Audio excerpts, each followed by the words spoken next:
Halo sobat, jadi kegiatan aku hari ini adalah sholat Idul Adha. Untuk sholat Idul Adha tahun ini kami putuskan untuk sholat Idul Adha di Masjid Masri Kabir. Karena dari dulu sudah pengen sekali sholat di sana. Alhamdulillah pada tahun ini sudah kesampaian sholat di sana. Sekarang kami sedang di depan Rumah Sakit Husein dan disinilah kami putuskan tempat titik kumpul berangkat. Oh ya sobat, sekarang itu pukul jam 3 subuh. Kenapa kami berangkatnya sangat pagi? Karena memang perjalanan dari kota Kairo ke masjid itu sekitar 1 jam perjalanan, dan di sini kami sudah negosiasi untuk harga sewa mobil dari kota Kairo menuju Masjid Masri Kabir. Tetapi seperti biasa, sobat-sobat tahu sendiri bagaimana amu-amu Mesir ini. Setelah negosiasi kami sudah masuk ke dalam mobil, taunya amu ini minta naik harga lagi dan terpaksa kami mencari mobil lain. Karena memang kultur atau budaya antara Indonesia dan Mesir ini memang jauh berbeda. Dan alhamdulillah di sini kita sudah mendapati mobil baru untuk berangkat. Oh ya sobat, di sini kami berangkat bersama anak-anak Jambi. Dan di sini kita setelah negosiasi dan sepakat harga, kita langsung berangkat karena mengingat waktu terus berjalan. Sobat-sobat jangan salpok ya sama teman kita yang di belakang, karena memang malam hari ini kita putuskan untuk tidak tidur. Dan di sini alhamdulillah hampir 1 jam perjalanan kita dari Kairo ke ibu kota baru ini, dan sekarang kita sudah sampai. Seperti biasa debat selalu terjadi di Mesir ini, walaupun sudah sepakat harga dan kami juga sepakat bahwa nyewa mobil ini untuk berangkat saja, tetapi amunya tidak maunya pulang dan pergi.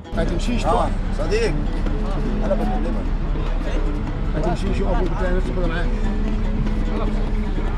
معاك امسك كده ال1000 دي امسك 1000 انا هحاسبك. Ya begitulah hidup di Mesir, di mana ada kebaikan di situ juga ada keburukan. Begitu juga hidup di zaman Nabi Muhammad SAW. Hidupnya Nabi Muhammad SAW dan di situ juga hidupnya Abu Jahal dan Abu Lahab. Sama seperti di Mesir, di sini diturunkan Nabi Musa, Nabi Harun, Nabi Yusuf dan nabi-nabi lain.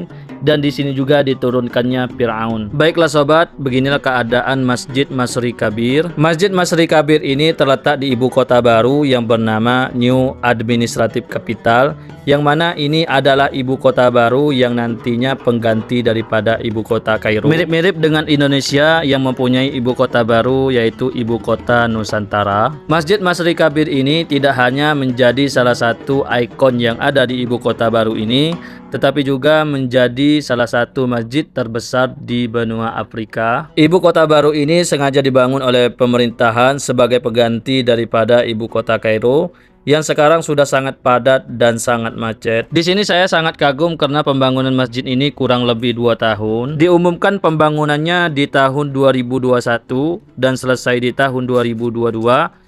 Dan diresmikan di tahun 2023. Karena memang sepertinya Masjid Masri Kabir ini menjadi salah satu pembangunan yang diprioritaskan. Ibu kota ini masih masa pembangunan dan aku juga tidak tahu kapan ibu kota Mesir pindah ke sini. Ada di Masjid Kabir.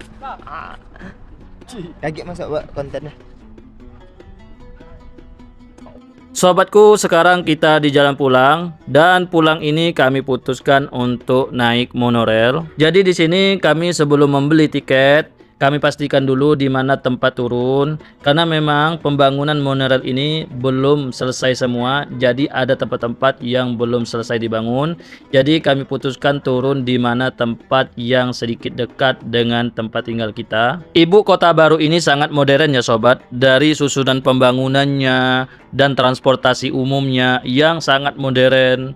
Tidak hanya ada bis tetapi ada juga monorail. Sobat-sobat jangan salpok ya sama kita, karena sebagian dari kita ini di kampungnya masih mengendarai kepinding. Jadi sobat-sobat harap maklum ketika melihat keadaan kami seperti ini. Sholat Id di sini tidak hanya dikelilingi sama orang Indonesia, tetapi kita dikelilingi sama berbagai negara, terutama negara Nigeria. Dan ini juga menjadi salah satu kelebihan kita kuliah di luar negeri, karena kita bisa mengenal satu sama lain bagaimana kultur budaya yang ada di negara mereka dan bagaimana juga cara bergaul mereka. Dan di sini salah satu nilai plus ketika kita kuliah di luar negeri. Dan seperti inilah keadaan di dalam kereta monorail. Dan bagi sobat-sobatku yang masih penasaran bagaimana sih keadaan ibu kota baru Mesir, boleh sobat-sobatku lihat di Google atau di internet bagaimana perkembangan ibu kota baru Mesir. Dan di sini setelah aku berbincang-bincang hangat bersama sobatku dari Nigeria, menanyakan asalnya dari mana, kuliah di mana, jurusan apa, dan gak terasa sekarang sudah di akhir perjalanan. Dan sekarang kita sudah turun dari kereta, sekarang tinggal cari mobil.